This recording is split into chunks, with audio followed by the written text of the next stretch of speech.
NDA ಕೂಟದ ಭಾಗವಾಗಿ ಮತ್ತೊಂದು ಪಕ್ಷ ಇದೆ, ಅದು JDS. ಸದ್ಯ JDSನ ಒಂದು ಹಿನ್ನೆಲೆಯಲ್ಲಿ ಇವತ್ತು JDS ಕಡೆಯಿಂದ ಕುಮಾರಸ್ವಾಮಿ ಅವರು ದೆಹಲಿಗೆ ಹೋಗಿದ್ದಾರೆ. ಕೃಷಿ ಖಾತೆಯ ಬಗ್ಗೆ ಅವರು ಪರೋಕ್ಷವಾಗಿ ತಮ್ಮ ಇಂಗಿತವನ್ನು ವ್ಯಕ್ತಪಡಿಸಿದ್ದಾರೆ.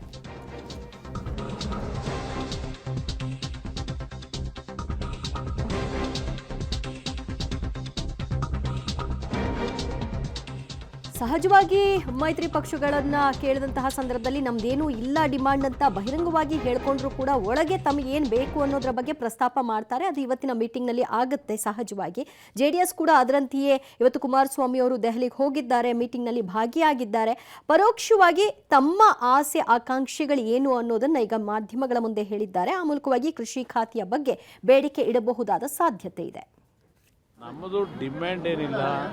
ನಮ್ಮ ಡಿಮ್ಯಾಂಡ್ ಇರ್ತಕ್ಕಂಥದ್ದು ಕರ್ನಾಟಕದಲ್ಲಿ ಹಲವಾರು ವರ್ಷಗಳಿಂದ ಹಲವಾರು ಸಮಸ್ಯೆಗಳನ್ನು ಎದುರಿಸ್ತಾ ಇದ್ದೇವೆ.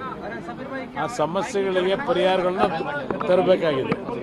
ಆ ನಿಟ್ಟಿನಲ್ಲಿ ನಮ್ಮ ಮೊದಲನೇ ಆದ್ಯತೆ ರಾಜ್ಯದ ಹಲವಾರು ಸಮಸ್ಯೆಗಳಿಗೆ ಪರಿಹಾರವನ್ನು ಕೇಂದ್ರ ಸರ್ಕಾರದಿಂದ ಪಡೆಯಬೇಕು. ಅದು ಪ್ರಮುಖವಾದಂಥ ಒಂದು ನಮ್ಮ ಪಕ್ಷದಲ್ಲಿ ಇಟ್ಕೊಂಡಿದ್ದೇವೆ. ಮುಂದಿನ ಪ್ರಕ್ರಿಯೆಗಳು ಮುಂದೆ ಅಲ್ಲಿ ಯಾವ ರೀತಿಯಲ್ಲಿ ಕರ್ನಾಟಕ ರಾಜ್ಯಕ್ಕೆ ರೆಪ್ರೆಸೆಂಟೇಷನ್ಗಳನ್ನು ಕೊಡಬೇಕು ಅನ್ನೋದು ಇವತ್ತು ಕೇಂದ್ರದಲ್ಲಿ ನರೇಂದ್ರ ಮೋದಿಯವರ ನಾಯಕರು ಅವರು ತೀರ್ಮಾನ ಮಾಡ್ತಾರೆ. ನಮ್ಮದು ಡಿಮ್ಯಾಂಡ್ ಏನಿಲ್ಲ.